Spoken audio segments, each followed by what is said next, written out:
Carl and Damon here from Games, Brains and Headbanging Live, gbhblofficial.com for short, and it's the games that we've been playing recently. What you've been playing? Let's just dive straight into it. Give me something you've been playing and enjoying. So I've played and completed Goat Simulator 3. Oh wow, Yeah. Jesus! They've got like a shit ton of achievements, right? And it's all very random. Believe it, I mean, compared to, I don't know if you call it number 1 or number 2, the one that came previous before that, that there was the long one. Okay. It's like 4 or 5 DLCs, and it was like 2,700 game score. Yeah. But this one here was only 1,000 game score, no DLC, unless they're going to release any more. I don't know how old it is. I don't know. I don't know. Yep. You know, but it took 10, 15 hours. But it's a fun game, and I enjoyed it, and I loved all the Easter eggs were hilarious. Okay. Because they just throw random things like you'll go into a sewer and then you'll look through a hole and there's Pennywise dancing. Oh, or something like, you know, okay, or yeah. you'll set a nuke off and then it'll be the whole Fallout scene. Right. And you walk to the area and you'll get given a costume and it's the full costume and stuff like just random things like that, you know. Or like the best one was because they can't use the proper names because of copyright. Obviously. So like it's Dildo's Journey. Oh, as like Bilbo, Yeah, so you've got to okay. get the ring and Right, throw the ring in the even though everybody knows exactly what you're referencing. Just sort of things like that, you know. But easy completion. Only annoying thing was the collectibles. My God, you've got to collect like 200 trinkets and do 99 instincts and unlock 70 gear. A lot of collectibles. Yes. You know, but completed, enjoyable. You know, on Game Pass. Yeah, I think I briefly played the first Goat Simulator when it first came out. Didn't like it. Never played another one since. I don't really care for those sort of games, so I don't think I'll be playing it. Basically, not so much. It's not new. Not new. Like I played it previously, but I went back and finished up Evil West, which was to complete it basically on its hardest difficulty. And did the collectibles because there's a lot of collectibles, and even though it's linear, there's a lot of collectibles, and some of them are off the beaten track, some missable, that kind of thing. So like at the same time as completing the hardest difficulty, I was doing that at the same time. It's one of those classic games. Its hardest difficulty is legitimately hard. You will need to be good at the game. You will need to be upgraded from having played it previously because it's basically new game plus. Yeah. So everything carries over. So you're coming in a lot more powerful, and it's one of those where it's the bosses, and like you know they're very, very difficult, and thankfully like they're done in stages.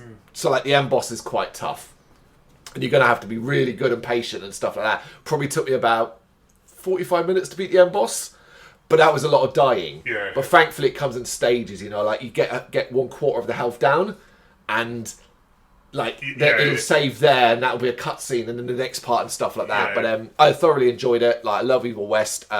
100% completed now, and it's one of those just good fun hard difficulties to play through because it's challenging, but it is more than doable. Other than that, I'm just going to fly through all of these. I did this thing, right? And this is a few weeks back from this time recording, where I sat down and went, right, there's an Xbox game sale on. I'm going to go look and pick some of the cheapest games, and I'm going to compare how quickly you can complete them. I just wanted to bang out a few really easy games, basically. Yeah. So I picked out a couple, and over the space of like 2 hours, one night, I completed, 1, 2, 3, 4 games? Yeah, 4 games in one hit. I did Kid Ball Adventure. It's like a puzzle game with your bouncing ball over spikes. Actually fun. Enjoyed that. I did Immortus Temporius, which is like another puzzle game, all about speed. Yeah. Again, nothing special going on there. I did Zombie Derby Pixel Survival. This is not my first Zombie Derby. This is actually the third Zombie Derby I've played. I played Zombie Derby 1 and 2. And all it is it's like 2D, 2.5D screen, driving a car from beginning to end. You've got to upgrade it to eventually get to the end. Yeah. It's actually more of a mobile game than an actual thing. But what they do is for completion wise, not only are they easy, but like you get them as you progress, kind of thing. Like it's that side of things. And it probably takes most of them, Zombie Derby 1, 2, and Pixel Survivor, probably depending upon how good you are at it. 2 to 3 hours max. Okay, so, but they also release, like each of them have title update DLCs, so free DLCs that tied into it. So like for example, across all 3 zombie derbies, which includes this one here, Pixel Survivor, I'm 99% sure I've got 12,000 gamer score across 3 games. Because even Pixel Survivor has 4,000 overall. But only took me like an hour and a half to 2 hours to get them all. And Outbreak Epidemic Definitive Edition. There are tons of these games. You'll have seen them. Like Outbreak games where it's like they're basically taking the old school Resident Evil side of things. Yeah. Often done a really bad job of it. Like really poor job. Like think cheap Steam game. Yeah. It's that. And then they just released it. There are a lot of them. It's the weirdly thing is a lot of them are crazy hard to complete. Others are crazy easy to complete. I've done one which was like a throwback to Dino Crisis. You know, that was fun. And then I've just done the Epidemic Definitive Edition, which is one of the easier ones to complete. A really, really below par game. Like visually, how it plays and all of that. But I think it took me about an hour to complete 100% again. And that's it. I've got 2 more I'm going to talk about, but they're bigger. So have you got any sort of smaller ones? I've only got one big one which I completed, and obviously my other one which I'm playing currently. They both tie in together. Okay, well, all right. Well, let me talk about Senua's Saga Hellblade 2. It's probably its biggest game I've finished in recent time. I get it, folks. I get it. I think it's one of the most polarizing games released in that sort of big AAA market kind of side of things. In that it's for everyone that loves it, there's another person that hates it. I get all the complaints. It is very much a walking simulator. Gameplay is very limited, and it's more of a cinematic experience than anything else. But I loved it.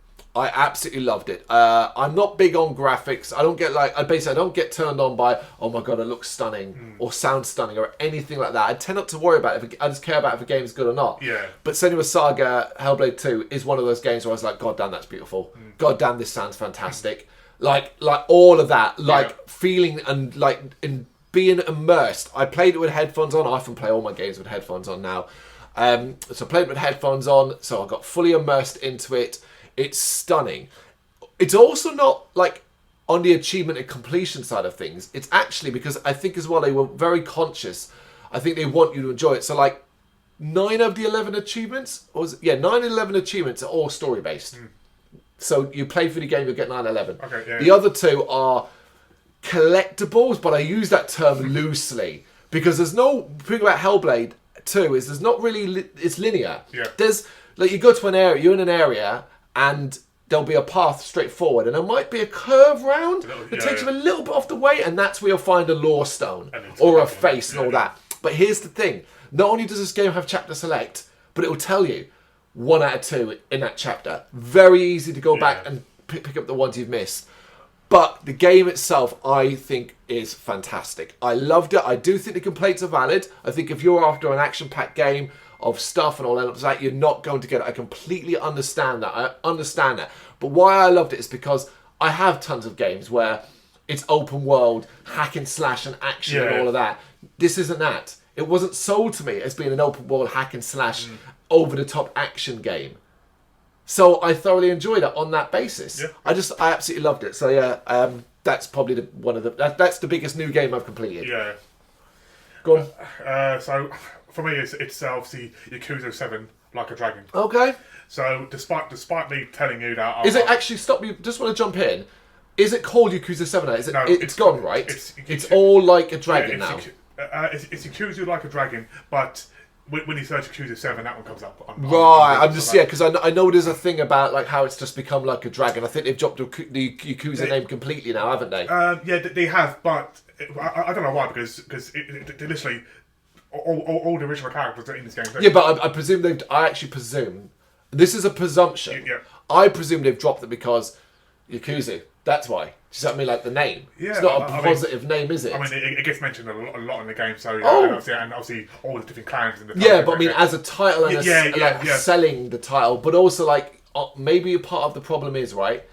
Yakuza 7, 8. They keep making these. Yeah. Now, what point does it become Yakuza 13? Like by doing it Like a Dragon, you drop the numbers and you can do like a Dragon : whatever and stuff like that. I mean, obviously they have started doing things like that anyway. But anyway, I've interrupted you. Carry on. I mean, I actually told you like during the message that I wasn't too I was 50-50 about this game, and the reason why I was 50-50 is because so straight away, obviously, I played all the Yakuza, obviously 0 to 6, and obviously now like a dragon, and I was a bit tentative because obviously I knew it was a new character. I know obviously you played. I'm gonna butcher the name, but you played like Kuro. All right. You played him all the way through, and now you're playing some guy called Ichiban, which is a new guy. So I straight I was like, it's a new guy. I don't know if I'm gonna fancy it. Yeah. You know, again, easy completion. It's surprisingly for a Yakuza game. Yeah. You know, it did take obviously a long time, 120 hours. That's not an easy completion, and you can't say it's an easy completion and then go, it takes 120 hours, you lunatic. So, what I mean is like... it's not hard, right? It's not like Yakuza 3 where you have to get 100%. It's not guaranteed. You ain't got to worry about doing 100% of everything in this game. But for me, up until about... Because, again, there's 15 chapters, you get achievement for each chapter. But for up until about chapter 7, I wasn't really feeling the storyline. Yep, fair enough. But then after about 7, it really hit. And that's cool. I absolutely loved that game, especially when they introduced obviously Kuro again and the characters from the original one. Obviously, at the end of number 6, he died. He was shot. Everyone thought he died. Spoilers. Spoilers. Yeah, spoilers. But this ties in to the next one, which I'm playing now, which is Yakuza Gaiden. Named the man who Yakuza Gaiden, the man who erased his name. Right, yeah. So, which is all about yeah, it's in it pretty much is in the title, isn't it? The man who erased his name. Yeah. Yes. So I love how they did it. It reminded me of Resident Evil 4, where Ada and Leon's story that they cross. Oh. So you know how like you control Ada and then you do a part where. Do you mean Resident Evil 2 with Claire and Leon? No, Resident Evil 4. They did the remake. Oh, I've not done the Ada part yet. I've not played the Ada. I've not gone back and played the Ada DLC. That's why I'm confused. So Yakuza Like a Dragon and Yakuza Gaiden, they're both basically running at the same time. At the exact same time. Right. Yeah. So and obviously it explains because in Yakuza 7 or Yakuza Like a Dragon, Kuro and the other guys they're in that one. Yeah. And obviously I'm like, well, hang on a second, you got killed in number 6. So, but then you play Gaiden, and then it starts straight up to 6 and explains how he survived. This series is fucking insane. It requires such investment. I'm glad you do, and I do want to eventually have the time to do all of this. I really, really do, because I know I'm missing out. I've done Yakuza 0, finished the main story, but haven't completed the game. And I loved 0. Yeah. I do want to do it, but my God, there's a lot, and he just keeps pumping them out. I mean, the one thing which I think the creators or the developers have learnt that after the ridiculous achievements from 0, 1, 2, and 3 and 4, they've learnt that they made them a lot easier. Right. Just the one thing I will say about Like a Dragon, I fully 100% everything in about 75 hours. All right, that's the last 25 hours was the ridiculously it's called like the hardest tower, basically the hardest tower. You complete the game and then it goes, oh, by the way, tell a lie, that this wasn't the end of it. There's one more tower, one more dungeon, and bloody my God, it's difficult. Yeah, you have to be like literally max all your levels up. But fun though, yeah. Oh yeah. You enjoy them. I love the game. I thought when you said before we hit record, you said to me, you said to me, oh yeah, I do. I said I wouldn't start it, but I have done. Yeah. And I presumed actually you were about to say you started Fallout 4, but no, you have. I guess you haven't yet. It's on my. Once I finish Gaiden, it's there. It's there, but it's just the fact that I want to wait because I have a limit on how much DLC I'll buy each month. Of course. And so this month, literally yesterday, I went and bought like 3 DLC from Mass Effect. One which I haven't finished from a long time ago from the Xbox 360 one. And I thought I'll get out of the way, even though it was like fucking ridiculously expensive. Stop me right here. So what do you already own Fallout 4? I've got the game here. Do you not own the Game of the Year edition that has all the DLC in it? I don't know. Look into that. Check that. Yeah, do look into that, because obviously if you've got the Game of the Year edition, it's all in it. It's all in it. I mean, if it is, then great, because obviously, because I know it's another 4 or 5 DLC. Otherwise, my other advice is wait. Like that DLC is on. Like you missed the sale quite recently. That DLC goes on sale a lot. And it like the season pass with all the DLC. Like a proper good sale as well. Like it'd be 50% off, if not more than that. So definitely wait for that. I think if you've not got it. Okay. Right, my the main one I've been playing recently. Admittedly, as the time recording over the past week, I've not had much time to play. I've been at work, we're doing nights, and in the time when I've been awake, I've been in front of my computer. Every so often, I've stopped to sit down and play this and so on. I was playing it this morning and things like that. It's an old game, or been out for a while now, but basically, when it first came out, I rushed through the main story because I wanted to get a review out. Don't often do that, but I did for this game. And then I kind of left it and never went back. And now I've gone back to it, started it brand new, fresh from the beginning. So like, even though I put now about 30 hours into it, I haven't unlocked as an achievement in 30 hours because I'd already unlocked so many. It's Red Dead Redemption 2. Have you played any of the Red Deads? I haven't, but again, it's one of the games that I want to play. But then I've heard about the multiplayer, and it puts me off. I'm not entirely sure. Right. I haven't played any multiplayer in Red Dead Redemption 2.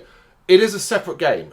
I don't actually know if like I don't think, I'm not sure. Like it's like it's a separate thing. Like when you load the game, it asks you story or whatever. Like you and I think you can buy the multiplayer separately, like completely separately. I think that's how Rockstar's doing it these days. I expect them to do the same with Grand Theft Auto 6. Is that cheaper title? Truth be told, I haven't looked into it. Yeah, that wouldn't surprise me. But the thing is, I don't care if there is. Yeah, because that's the thing. I really don't care if there is. I just want to do as much as possible in Red Dead 2 as I possibly can. I love the first Red Dead Redemption. I really did. Probably sunk more hours into it. Actually, I think I 100% completed that game, and so on. And going back to it and restarting it. Well, initially I was like, okay, have I really got the investment in this? I do. I have a problem in it, and it's a problem everybody knows, and it's a problem everybody experiences in the Rockstar games. I just can't concentrate on doing the main story. I spend more time. I'm like, right, you have hunted enough deer, Carl. You have hunted enough crocodile. You have skinned enough animals. You have helped some random people and robbed enough coaches. Go complete a mission. Get on my horse. Da-di-da-di-da. Oh, wait. There's that. I'm gonna go chase down this. Yeah. I'll be like, I'm gonna go kill that rabbit. I don't need to kill any more rabbits. Yeah. Why am I killing rabbits? I'm like obsessed with doing that. Just constantly going, oh look, there's a house there. Let me go look into it. And obviously the whole, like, the other thing as well, it makes me laugh, right? I'm an outlaw. I am a bad guy, for want of a better word, in a dying West. And I know, and stuff like that. I really struggle, and it's always been a problem for me. I've always struggled in any game where you have choices to be a bad guy. Like, I always struggle. Now, don't get me wrong, in Red Dead 2, I think sometimes you can't help it. Like, I need some money, so I'm going to go rob that coach and sell it at the fence place. Like, I'm going to go do that because I need the cash. I feel guilty all the way. And then I'll go out of my way to help people, to improve my little thing at the bottom, just so I don't feel so bad about it. It is a problem like that. I keep telling myself, just go wild, man. But like, then I'll be given a mission where it's like, oh, you go rob a train, and I'll be angry at my gang. I'll be angry at them for making me rob the train. I'm like, can't I just build a house and live on the land? It's like the whole Mass Effect with Paragon and I don't think I played a Mass Effect game where I was a bad guy, and I know I should. I know I should stop and just like one day, just be like, play this game as a villain for the fun of it. But I just know I won't be able to do it because I end up feeling really. The last thing I did this morning was some dudes because basically in Red Dead the random things happen around you all the time, and you can ignore them. So you ride past someone who's asking for help. Just ignore them. It's not a mission. Yeah. It's like a side thing, and so on. But like, it appears a white dot. And I was actually skinning a crocodile. Some women on the back of a cart screaming for help as two blokes are driving off, and I was like, and I stopped them. And was like, I don't need to help her, and I was like, oh, I'm gonna go help her. That kind of thing. Like, I do spend more time doing that, I'm about 3/4 of the way through it now, up to Saint Denis. So I am getting through, but like, it's huge. I mean, this. It's fucking huge. It requires the time and all that. But this isn't nothing new. Like, it is an amazing game. It truly is an amazing game. And the story is really captivating. The last major mission I did was, of course, the assault on the Braithwaite Manor. That is stunning. That's stunning. That shot, like, it's a screenshot moment of the entire gang led by Dutch, of walking towards that manor. like in the night to rescue the kid. Like, it's spectacular. It makes you feel like really fucking cool. I know it's a great game, and it's a game which I've always wanted to play, but I haven't. But it's not going anywhere. Yeah. It's there, exactly that. So that's the kind of thing I've been putting the most time into recently. Beyond that, I'm really just waiting for stuff at the moment. We are, as of the time of recording, a couple of weeks away from the release of the Elden Tree DLC, which when that comes out, I will pick that up straight away. I loved Elden Ring, so I can't wait to go back to that. There's a few other games. Oh, there was something coming up quite soon as well that I was quite intrigued about. I've forgotten what it was now. Oh, no, but it's on Nintendo Switch. It's on Nintendo Switch. On the 26th of June, they are re-releasing HD re-release of Luigi's Mansion 2. No secret that on the Switch, I consider, across all Nintendos, Luigi Mansion games are some of my favourite. Yeah. Luigi's Mansion originally GameCube was... I've got such a softness for it. I loved Luigi's Mansion 2. I played it on the DS when it first came out, and Luigi's Mansion 3 on the Switch is one of the best games on the Switch in my opinion. So I'm excited to go back and play Luigi's Mansion 2 on the Switch. That's it. That's where I'm at. Nothing else really. So I've literally just been I've been logging on every day to do my daily task and bloody. Oh yeah, what was it? A little to the left, so I forgot the name. Yeah, literally 100 days. I'm up to 49 now. So get in there, get in there. We'll see what we have next time we record one of these videos. What you've been playing, you know what to do? Let us know in the comments. Thank you very much for watching. If you'd like to see more content like this, please consider hitting the subscribe button. It is gratefully appreciated. You can find us over at gbhbl.com, our full website where reviews, news and so much more goes up daily. We're also on all social media platforms: Facebook, Instagram, Twitter, Threads, at gbhbl. Just search for gbhbl and you will find us out there. We also have merchandise on sale. You can access the shop via the website.